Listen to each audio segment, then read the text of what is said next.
সফলভাবে airdrop test সম্পন্ন করলো ইসরো এবং ভারতের যে গগনযান অভিযান অর্থাৎ বহু প্রতীক্ষিত যে চাঁদে মানুষ পাঠানোর যে অভিযান, সেই গগনযানের কিন্তু প্রথম ধাপ ইসরো কিন্তু সাফল্যের সাথে করলো।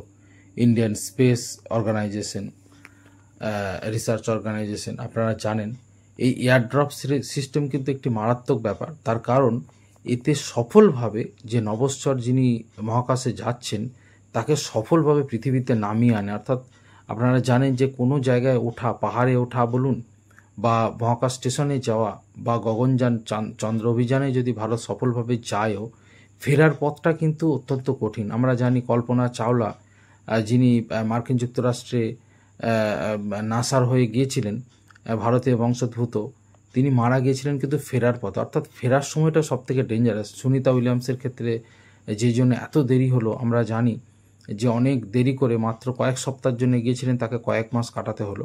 তো এই এয়ার ড্রপ সিস্টেমটা অত্যন্ত গুরুত্বপূর্ণ, সেটা কিন্তু সাফল্যের সাথে পার করেছে ইসরো। আপনারা দেখতেই পাচ্ছেন এই খবরটা আজকে বিভিন্ন পত্রপত্রিকা প্রকাশিত হয়েছে এবং এই অভিযানের এই যে প্রথম ধাপ ইসরো সাফল্যের সাথে সম্পন্ন করেছে তাকে কিন্তু স্বাগত জানিয়েছেন শুভ্রাংশু শুক্লা।